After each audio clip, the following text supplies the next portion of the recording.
संसारी असावे, चित्त परब्रह्मे ठेवावे.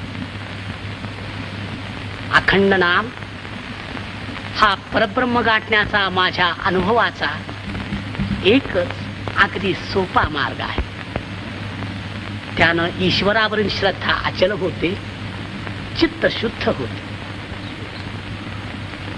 स्वैर संचारी मनाला ईश्वरी प्रेमाखेरीज कशानंही वेसण घालता येत नाही.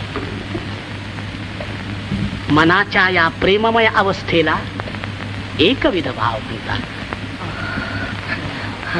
अखंड नामोच्चारानं हा एकविध भाव आपल्या अंतःकरणात उत्पन्न करून